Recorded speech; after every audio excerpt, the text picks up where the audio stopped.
Yes. दंड प्रक्रिया संहिता 1973 धारा 482 आरोप अभिखंडनीयता धारा 482 के क्षेत्र को वर्णित किया गया या तो विचारण के प्रारंभ में ही या मध्यवर्ती प्रक्रम पर भी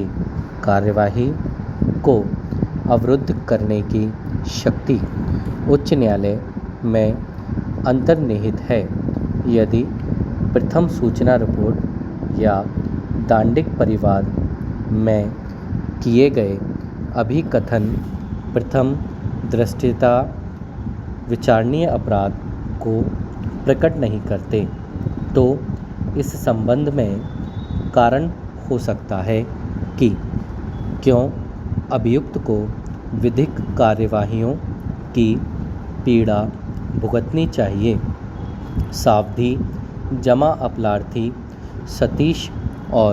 उसकी पत्नी अनीता के संयुक्त नाम में नवीनकरण केवल अनीता के नाम में अपराधीगण भट्ट और अरोड़ा दोनों में से किसी की कोई सकारात्मक भूमिका प्रकट नहीं। भट्ट और अरोड़ा के विरुद्ध दांडिक कार्यवाहियां पोषणीय नहीं। उच्च न्यायालय ने सावधि जमा संख्या 2291 एवं 992 के संबंध में अभियुक्त खोसला के विरुद्ध भारतीय दंड संहिता की धारा 120 खा और 420 के अधीन आरोपों को अभिखंडित करने में कोई त्रुटि कारित नहीं की थी, किंतु व्यास बैंक में विनियोग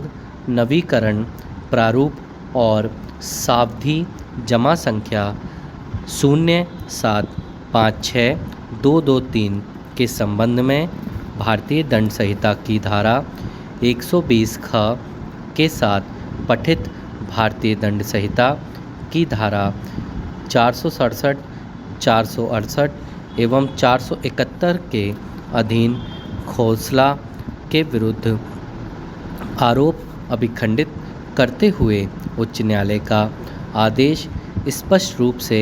असमर्थनीय। तदनुसार अपील पर आदेश दिया गया। Stop para. विचारण के या तो प्रारंभ में ही या मध्यवर्ती प्रक्रम पर भी कार्यवाहियों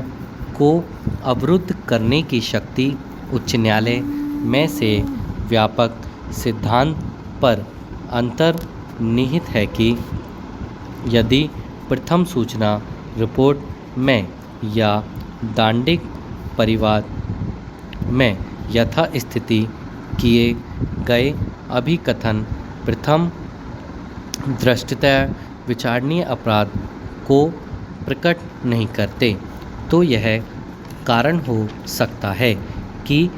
क्यों अभियुक्त को उन विधिक कार्यवाहियों की व्यथा भुगतनी चाहिए जो यदि हमेशा नहीं तो बहुधा दीर्घीकृत होती है।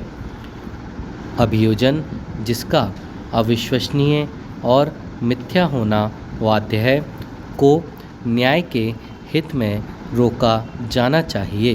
क्योंकि उसकी निरंतरता विधि की आदेशिका का दुरुपयोग करने की कोटि में आएगा। यही वह मुख्य आधार है जिस पर लंबित दांडिक कार्यवाही में हस्तक्षेप करने की शक्ति प्रत्येक उच्च न्यायालय में अंतर्निहित होने की मान्यता दी गई है। शक्ति यद्यपि उपलब्ध है का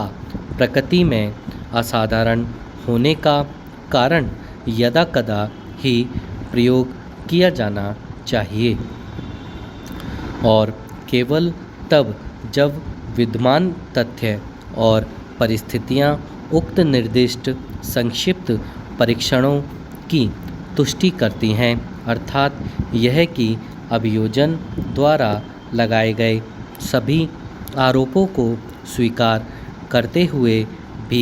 कोई अपराध प्रकट नहीं हो पाता। लेकिन यदि ऐसी अपेक्षा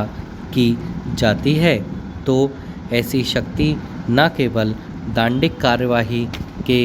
प्रारंभ में ही बल्कि उसके अपेक्षाकृत अग्रिम प्रक्रम पर भी अर्थात अभियुक्त के विरुद्ध आरोप विरचित करने के पश्चात भी प्रयोगार्थ उपलब्ध होगी। वास्तव में आरोप विरचित करने के पश्चात कार्यवाही को अभिखंडित करने की शक्ति कुछ हद तक अपेक्षाकृत अधिक व्यापक होना प्रतीत होगी, क्योंकि उस प्रक्रम पर किए गए अन्वेषण द्वारा प्रकटित सामग्री ही सामान्यतः अभिलेख पर सम्मुख आती है और ऐसी सामग्री का परिशीलन अभियुक्त के दोषी या निर्दोष होने को अवधारित करने के प्रयोजनार्थ नहीं बल्कि यह समाधान करने के प्रयोजनार्थ भी किया जा सकता है कि ऐसी सामग्री यदि उसकी पूर्णता में भी स्वीकार कर ली जाती है तो भी वे किसी ढंग में अभियुक्त के विरुद्ध अभिकथित अपराध कारित करने को प्रकट नहीं करती। स्टॉप।